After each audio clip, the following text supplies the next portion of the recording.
और मेरे मुख्यमंत्री एक अनन्य मार्ग से निकलना जरूरी नहीं समझते। आखिरी बार कब गए थे ये किसी दौरे पर, आखिरी बार कब गए थे किसी ऐसे कार्यक्रम में जहां पे ये बिहार आम बिहारियों से मिले, बिना किसी व्हाइट मास्किंग के, बिना गंदगी इनके सामने से छुपाए हुए, बिना सिर्फ उन्हीं लोगों के इनके सामने लाए हुए जो इनके गुणगान की बात करें। आप देख रहे हैं केवल सच। आप गांव में नहीं जाइएगा, जब तक आप गांव से नहीं जुड़िएगा आप देश की, आप बिहार की तकलीफों को आप नहीं समझ पाइएगा। और मेरे मुख्यमंत्री एक अनन्य मार्ग से निकलना जरूरी नहीं समझते। आखिरी बार कब गए थे ये किसी दौरे पर, आखिरी बार कब गए थे किसी ऐसे कार्यक्रम में जहां पे ये बिहार आम बिहारियों से मिले, बिना किसी व्हाइट मास्किंग के, बिना गंदगी इनके सामने से छुपाए हुए, बिना सिर्फ उन्हीं लोगों के इनके सामने लाए हुए जो इनके गुणगान की बातें करें। बहरहाल ये मेरे मुख्यमंत्री के कार्यशैली का हिस्सा रहा होगा। आने वाले दिनों में बिहार की जनता इनको जवाब देगी और ये बात तो तय है भाई। और ये मैं इसलिए नहीं कि एनडीए गठबंधन का हम लोग हिस्सा हैं, ये बात तय है कि आने वाले समय में 2024 में जब लोकसभा के चुनाव होंगे, बिहार में महागठबंधन, हमको नहीं पता इनका एनडीए अलायंस बनेगा कि नहीं बनेगा, पर कम से कम महागठबंधन चलेगा। इतना जरूर तय है कि महागठबंधन एक भी सीट बिहार में नहीं जीत पाएगा। 2019 में जरूर किशनगंज की एक सीट ये लोग जीतने में लोग कामयाब रहे थे, इस बार 40 की 40 सीट एनडीए गठबंधन जीतेगा। अभी 16 तारीख हम लोग का हाजीपुर में कार्यक्रम, और यकीनन अभी तक के पार्टी के सर्वश्रेष्ठ कार्यक्रमों में से एक कार्यक्रम होगा। हम टिपिकल पॉलिटिकल लैंग्वेज में वैसा नहीं बोलेंगे कि ऐतिहासिक कार्यक्रम हम लोग करने जा रहे हैं, क्योंकि कई लोग ऐसे दावे कर चुके हैं ऐतिहासिक कार्यक्रमों की और उनकी बोल भी चुके।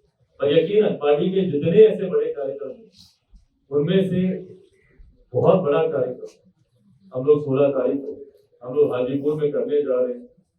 अक्षरवट राय स्टेडियम में ये कार्यक्रम 16 तारीख को निर्धारित हुआ है। 12:15 बजे इस कार्यक्रम का समय रखा गया है। प्रदेश के और राष्ट्र के तमाम नेताओं अपनी अपनी जिम्मेदारी को समझते हुए हाजीपुर लोकसभा में, वैशाली जिले में वहां पे काम करना शुरू किया है और एक भव्य तरीके से इस कार्यक्रम को स्वरूप देने का प्रयास है। और मैं मानकर चलता हूँ ये बड़ा कार्यक्रम होगा। इससे पहले कि आप लोग पूछें कि क्या मैं वहां पे कोई शक्ति प्रदर्शन करने का प्रयास कर रहा हूँ या मैं वहां पे एक बड़े कार्यक्रम के माध्यम से कोई दबाव की राजनीति करने का मैं प्रयास कर रहा हूँ, ये सारे पूरक प्रश्न आएंगे, जवाब मैं पहले ही बोल देता हूँ। ऐसा कोई उद्देश्य नहीं। हाजीपुर मैंने बार बार कहा है मेरा परिवार है। जब से मैंने होश नहीं भी संभाला था, जब से मुझे राजनीति नहीं भी पता थी कि क्या होता है नहीं होता है, अपने पिता की उंगली पकड़ हाजीपुर में जाता रहा। तो हाजीपुर कभी भी मेरे लिए कोई शक्ति प्रदर्शन का या किसी बात को सिद्ध करने का क्षेत्र कभी नहीं हो सकता। हमेशा से वो मेरा परिवार रहा। जैसे जमुई मेरा परिवार है, पर जमुई होश संभालने के बाद, कार्य से जुड़ने के बाद मैं जमुई गया और उसके बाद वहां से वो रिश्ता जुड़ा। पर हाजीपुर से ये रिश्ता बचपन से रहा है और उसी रिश्ते को और मजबूत करने की कड़ी में 16 तारीख को ये कार्यक्रम हम लोग आयोजित करने जा रहे हैं। और इसके अलावा अगर आप लोगों को इससे पहले कि आप लोग ये सवाल करें, हम लोग कर रहे हैं जितनी आर्थिक मदद है वो भी हम करके आए। आने वाले दिनों में उनके घर के निर्माण को लेकर भी जितना खर्चा लगेगा वो भी हम लोग करेंगे।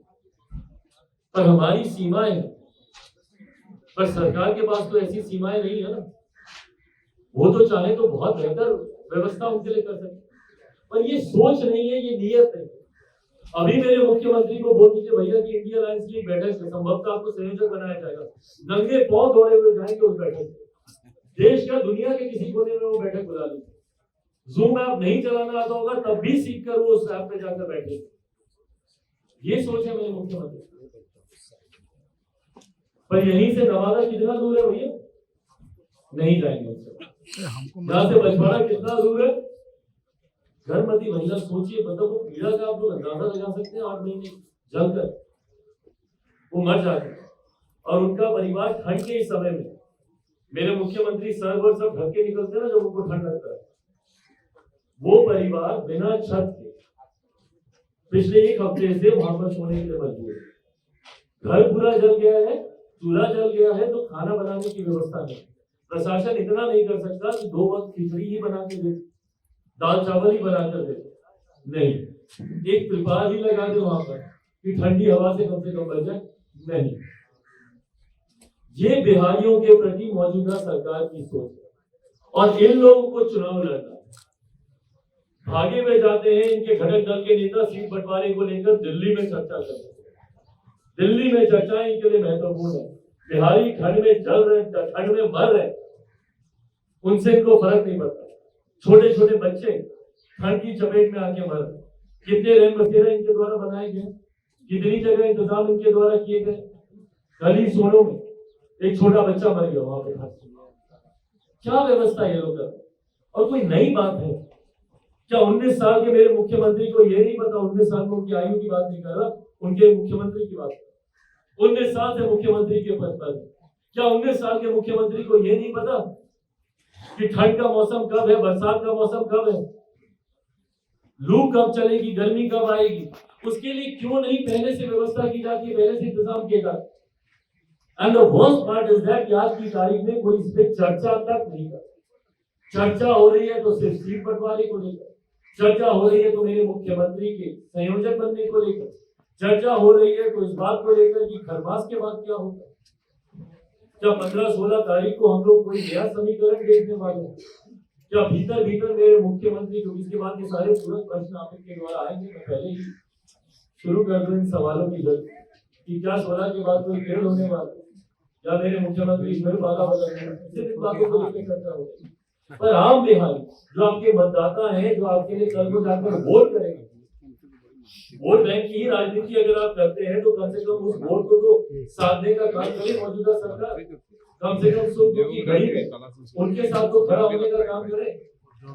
आए दिन भैया हम लोग बिहार के हर एक जिले, बिहार के हर एक कोने में हम लोग जाने का हम लोग काम करें, और प्रयास यही है कि ज्यादा से ज्यादा लोगों तक पहुंचा जाए। प्रयास यही है कि ज्यादा से ज्यादा लोगों की समझ सुनी, और बिहार फर्स्ट, बिहारी फर्स्ट जिस लक्ष्य के साथ हम लोग उसमें आए दिन उसमें हम लोग संशोधन करते हैं, आए दिन संशोधन करते हैं। आप यकीन नहीं मानिएगा, हमारा बैक ऑफिस हमसे परेशान होता है कि भैया अभी हम लोग 5000 कॉपी प्रिंट करवाए, फिर आप इसमें 2 चीजें जोड़ो। ये अनुभव है, और ये अनुभव तब आता है जब आप गांव देहातों में जाते हैं।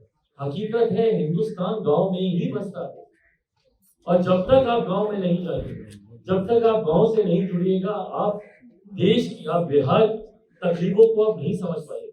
और मेरे मुख्यमंत्री एक अनन्य मार्ग से निकलना जरूरी नहीं समझते। आखिरी बार कब गए थे ये किसी दौरे पर, आखिरी बार कब गए थे किसी ऐसे कार्यक्रम में जहां पे ये बिहार आम बिहारियों से बिना किसी व्हाइट मास्किंग, बिना गंदगी इनके सामने से छुपाए हुए, बिना से उन्हीं लोगों का ये साल हम सबके जीवन